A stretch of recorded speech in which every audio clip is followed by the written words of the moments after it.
बार वो देश की जो बजट जो है बकायदा भाषण देंगे। जी शंकर, ठीक है, लगातार आपके साथ बने रहेंगे, जानकारी भी लेते रहेंगे। इस वक्त वित्त मंत्रालय पहुंच चुकी हैं निर्मला सीतारमण। सीधी तस्वीरें आपको दिखा रहे हैं दिल्ली से। इस वक्त वित्त मंत्रालय से ये सीधी तस्वीर दिखा रहे हैं जहां पर वित्त मंत्री निर्मला सीतारमण पहुंच चुकी हैं। अब से कुछ ही देर में संसद पहुंचकर बजट सत्र की शुरुआत की जाएगी। आम बजट 2022 को पेश किया जाएगा।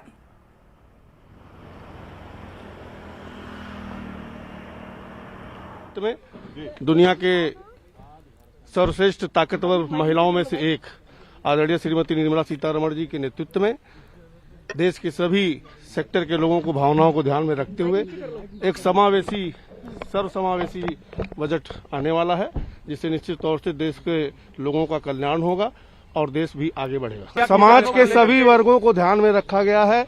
निश्चित तौर से थोड़ा इंतजार करिए, बजट आएगा। हाँ, पूजा तो इसीलिए की है कि भारत ये प्रधानमंत्री मोदी साहब के नेतृत्व में विश्व गुरु बने, भारत समृद्ध बने, इसलिए मैंने पूजा की है। सर, कुछ खास आज मिल पाएगा लोगों को? अगर वो 11 बजे मालूम हो जाएगा, उसके पहले मैं कुछ भी बात नहीं कर सकता। बजट तो गुपित रखना पड़ता है, आपको भी मालूम है और मुझे भी मालूम।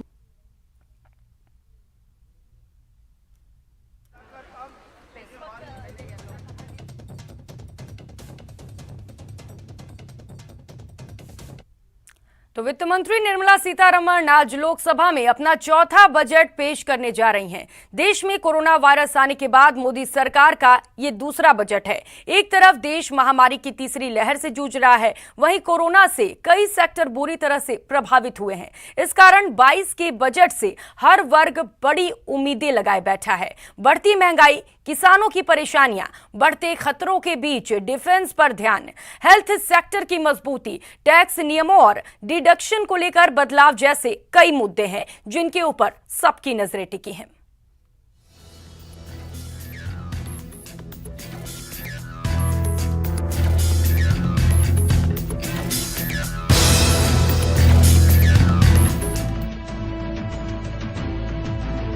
मोदी सरकार का इकोनॉमी के फ्रंट पर पहला कार्यकाल अच्छा रहा था। दूसरे कार्यकाल में सरकार की नीतियों और मंशाओं को कोरोना का ऐसा झटका लगा कि अब तक देश उबर नहीं पाया।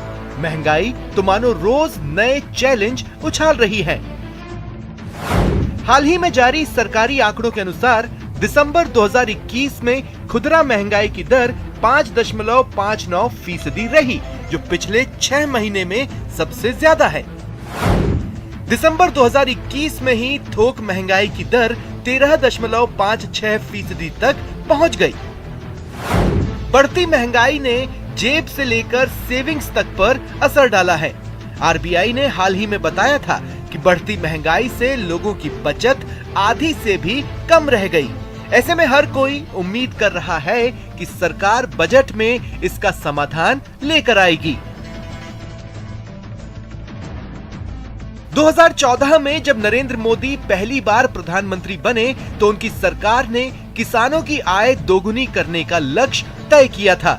इसे लेकर 13 अप्रैल 2016 में फार्मर्स इनकम कमेटी बनाई गई। सरकार ने मार्च 2022 तक किसानों की आय डबल करने का टारगेट तय किया, लेकिन इस दिशा में सरकार को पहला झटका कृषि कानून वापस लेकर खाना पड़ा। रही सही कसर प्रयासों की धीमी गति ने पूरी कर दी। NSSO की एक रिपोर्ट के अनुसार किसानों की औसत आय 10,218 रुपए मासिक है। इसमें खेती से सिर्फ 3,798 रुपए की कमाई हो रही है। 10 साल पहले 50% कमाई खेती से हो रही थी। कृषि कानूनों पर किसानों की भारी नाराजगी झेलने के बाद ये तो तय है कि बजट में किसानों के लिए कुछ नया तो होगा ही। अनुमान है कि कृषि क्षेत्र को प्रोत्साहन देने के लिए कृषि ऋण के लक्ष्य को बढ़ाकर 18 लाख करोड़ रुपए किया जा सकता है। मोदी सरकार के कार्यकाल में हमेशा रक्षा पर खास फोकस किया गया है, लेकिन बॉर्डर पर भारत की चुनौतियां भी बढ़ी हैं। खासकर पाकिस्तान और चीन की सीमाओं पर बढ़े तनाव से निपटने के लिए डिफेंस सेक्टर को बूस्टर काफी अहम हो जाता है। 2014 में भारत का रक्षा बजट 2.29 लाख करोड़ रुपए का था। 2021 में रक्षा बजट बढ़कर 4.78 लाख करोड़ रुपए किया गया।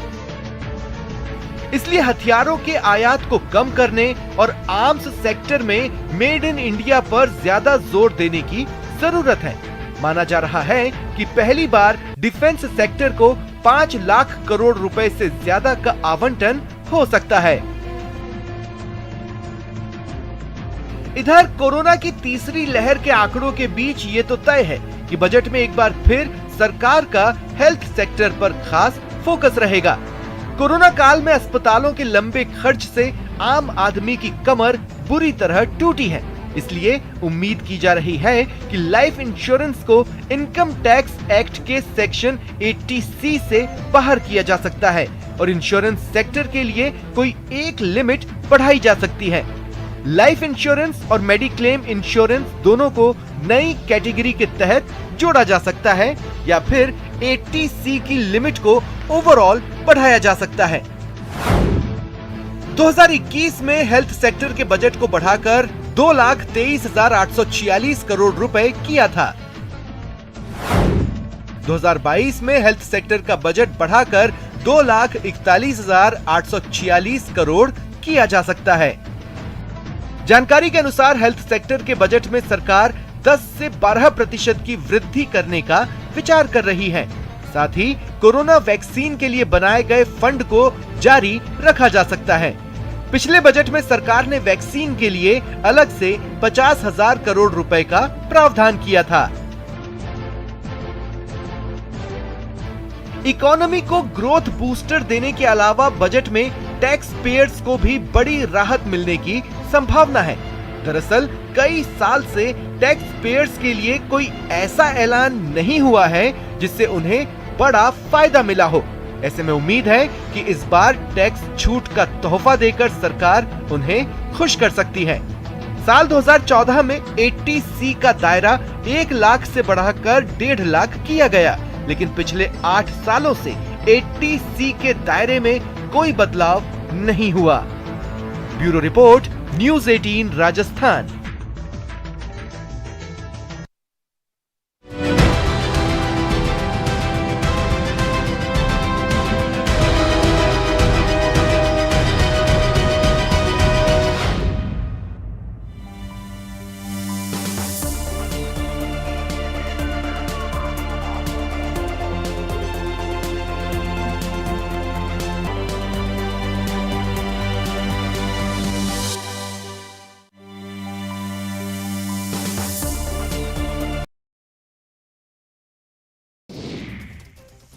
Lieutenant general GAV